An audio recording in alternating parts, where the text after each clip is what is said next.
D company, Dawood ഇബ്രാഹിമിൻ്റെ D കമ്പനിയെ പൊളിക്കാൻ ശേഷിയുള്ള ഒരാളെ ഇന്ത്യ വലയിലാക്കി ഇന്ത്യയിലേക്ക് കൊണ്ടുവരുന്നുണ്ട് എന്ന് കേൾക്കുന്നു. ആരാണ് അയാൾ? എന്താണ് കഥ? സലീം ദോലെ വലം കൈയാണ് ദാവൂദ് ഇബ്രാഹിമിൻ്റെ.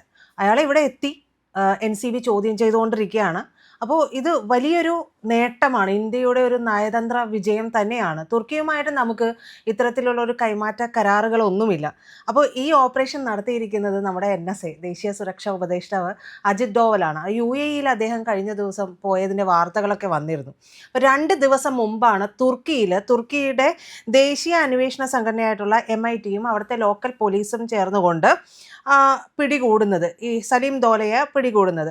ഇയാൾ വർഷങ്ങൾ, 1 ദശാബ്ദം മുമ്പാണ് നമ്മുടെ രാജ്യത്ത് നിന്ന് രക്ഷപ്പെട്ട് അങ്ങോട്ടേക്ക് പോകുന്നത്. വളരെ നിസ്സാര ജോലിയേ ചെയ്യാറുള്ളൂ. ഒരു 5000 കോടി രൂപയുടെ മയക്കുമരുന്ന് കച്ചവടം പ്രതിവർഷം നടത്തും. അയാളുടെ ഉപജീവന മാർഗമാണ്. നമ്മൾ ഓഫ് റെക്കോർഡ് പറഞ്ഞപ്പോൾ ഇങ്ങനെ പറഞ്ഞതുപോലെയാണ്. പക്ഷേ 5000 കോടി. അപ്പോൾ ഒന്ന് ആലോചിച്ച് നോക്കണം, നമ്മുടെ രാജ്യത്തേക്കൊക്കെ വരുന്നതിൻ്റെ ഒരു പങ്ക്, ഒരു മഞ്ഞുമലയുടെ അറ്റം എന്ന് പറയുന്നത് ഇത് നടത്തിക്കൊണ്ടിരുന്ന ആളാണ് സലീം ദോലെ എന്ന് പറയുന്നത്. ഇയാൾക്കെതിരെ 3 കേസ്, 3 തവണ ഇയാൾ അറസ്റ്റിലായിട്ടുണ്ട്.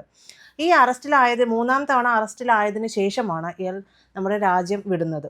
ഈ രാജ്യം വിട്ടതിന് ശേഷം ഇയാൾ 98-ലാണ് ആദ്യം ഇയാൾ മുംബൈ വിമാനത്താവളത്തിൽ വെച്ചിട്ട് 40 കിലോഗ്രാം മാൻഡ്രാക്സുമായിട്ടാണ് ആദ്യമായിട്ട് പിടിയിലാകുന്നത്. പിന്നീട് ഇയാൾ 2 തവണ കൂടി അറസ്റ്റിലാവുന്നു. അതിനുശേഷം രാജ്യം വിടുന്നു, ഡി കമ്പനിയുമായി ചേർന്ന് പ്രവർത്തിക്കുന്നു. സലീം മിർച്ചി എന്ന് പറയുന്ന അന്നത്തെ ദാവൂദ് ഇബ്രാഹിമിൻ്റെ മറ്റൊരു വലം കൈ ചെയ്തുകൊണ്ടിരുന്ന മയക്കുമരുന്നുമായി ബന്ധപ്പെട്ടിട്ടുള്ള പലതരം മാഫിയകളാണല്ലോ. അപ്പോൾ അതിൻ്റെ ഒരു വിങ് കൈകാര്യം ചെയ്തുകൊണ്ടിരുന്നത് സലീം മിർച്ചി എന്ന് പറയുന്നയാളാണ്. ഈ സലീം മിർച്ചിക്ക് എന്ത് ചെയ്തു പറ്റി എന്നുള്ളത് പിന്നീട് ഇപ്പോൾ നമ്മൾ നോക്കുമ്പോൾ വിവരങ്ങൾ ലഭ്യമല്ല. ഇനി അയാളെ ഇവർ തന്നെ തട്ടിയോ ഇയാൾ തട്ടി കളഞ്ഞിട്ടുണ്ടോ ഇതൊന്നും നമുക്കറിയില്ല. എന്തായാലും ഈ സലീം മിർച്ചി കൈയടക്കി വെച്ചിരുന്ന വിഭാഗം, ആ ഒരു വിങ്ങിനെ പുനരുജ്ജീവിപ്പിച്ചതും അല്ലെങ്കിൽ കൂടുതൽ മെച്ചപ്പെട്ട രീതിയിൽ ഇവർക്ക് വരുമാനം ഉണ്ടാക്കി കൊടുക്കുന്ന രീതിയിലേക്ക് എത്തിച്ചത് സലീം ദോലെയാണ് എന്നാണ് പറയുന്നത്. അപ്പോൾ ദാവൂദിൻ്റെ കൂട്ടുകാരനാണ്, മയക്കുമരുന്ന് കടത്തുകാരനാണ്. ഇതിനെല്ലാത്തിനും മേലെ എന്ന് പറയുമ്പോൾ ഇയാളുടെ മകൻ 2005 ഇതുപോലെ തന്നെ അറസ്റ്റ് ചെയ്യപ്പെട്ടിട്ടുണ്ട്. അതിനുശേഷം ഇയാളുടെ മറ്റൊരു സുഹൃത്തു കൂടി ഇത്തരത്തിൽ അറസ്റ്റ് ചെയ്യപ്പെട്ടിട്ടുണ്ട് എന്നുള്ളതാണ് വിവരം. ഇവരെക്കുറിച്ചുള്ള കൂടുതൽ വിവരങ്ങൾ നമുക്ക് പക്ഷേ ലഭ്യമല്ല. എന്തായാലും സലീം ദോലയെ നമുക്ക് തിരിച്ച് വിട്ട് കിട്ടുമ്പോൾ ഇങ്ങോട്ടേക്ക് ഇന്ത്യയിലേക്ക് ഇയാളെ കൊണ്ടുവന്ന് ഇപ്പോൾ ചോദ്യം ചെയ്യുമ്പോൾ കൂടുതൽ വിവരങ്ങൾ, നേരത്തെ പ്രിയൻ പറഞ്ഞതുപോലെ തന്നെ ദാവൂദ് കമ്പനിയുടെ ഡി കമ്പനിയുമായി ബന്ധപ്പെട്ടിട്ടുള്ള അല്ലെങ്കിൽ ആ കമ്പനിയെ തകർക്കാൻ പോരുന്ന വിവരങ്ങൾ കിട്ടുന്നത് നമ്മുടെ നല്ല ചുണക്കുട്ടന്മാരുടെ കൈകളിലേക്കാണ്. അപ്പോൾ അവർ വെറുതെ ഇരിക്കുമെന്നും നമുക്ക് പറയാനാകില്ലല്ലോ.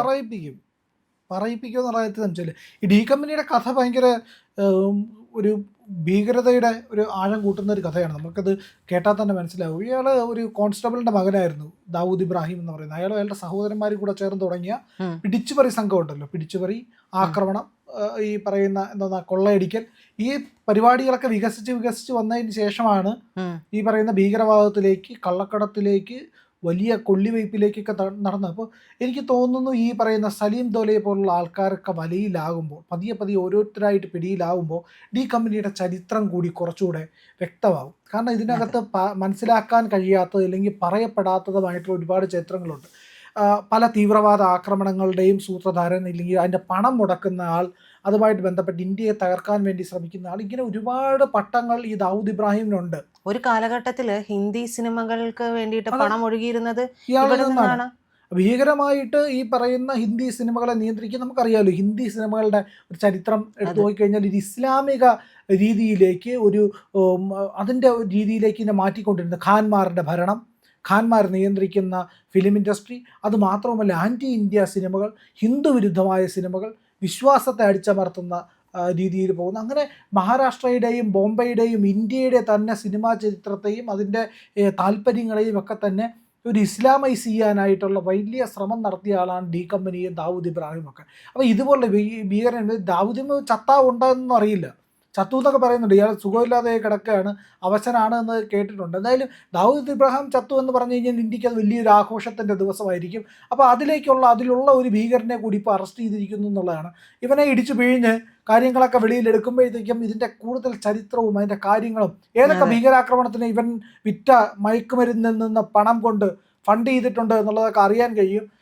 ആവശ്യമുള്ള വിവരങ്ങൾ പൂർണ്ണമായിട്ടും ചോർത്തി എടുത്തതിന് ശേഷം, ഇഞ്ചപ്പരിവമാക്കിയതിന് ശേഷം ഇവനെ ഏതെങ്കിലും ഒരു എൻകൗണ്ടറിൽ തീർക്കുന്നതാണ് നല്ലത്. ഇല്ലെങ്കിൽ റെയിൽവേ ട്രാക്കിൽ എങ്ങനെ ഇടുന്നതായിരിക്കും നല്ലത്. ഈ കഴിഞ്ഞ ഇടക്ക് മാത്യു വാൻഡെക്ക് എന്ന് പറയുന്ന US ചാരൻ പിടിയിലായി. പിന്നീട് നമ്മൾ കാണുന്ന വീഡിയോ എന്ന് പറയുന്നത് മാത്യു വാൻഡെക്ക് വീൽ ചെയറിൽ കൊണ്ടുപോകുന്ന വീഡിയോയാണ്. അതായത് ഇവരുടെ കയ്യിലേക്ക് കിട്ടിക്കഴിഞ്ഞിട്ടുണ്ടെങ്കിൽ ഇഞ്ച പരുവമാക്കി മണി പോലെ വിവരങ്ങൾ എടുത്ത് ബാക്കി ആ ഒരു അവസ്ഥയിലേക്ക് എത്തിക്കണം. അതാണ് ശരിയായിട്ടുള്ള നീതി. അതാണ് വേണ്ടത്. നമ്മുടെ രാജ്യത്തിന്റെ സുരക്ഷയ്ക്ക് അപ്പുറം മറ്റൊരു കാര്യവും നമ്മൾ നോക്കേണ്ടതില്ല. ആയിരക്കണക്കിന് മനുഷ്യർ പിടഞ്ഞ് മരിച്ചതിന് കാരണക്കാരനാണ് ഈ ദാവൂദ് ഇബ്രാഹിം എന്ന് പറയുന്നവൻ.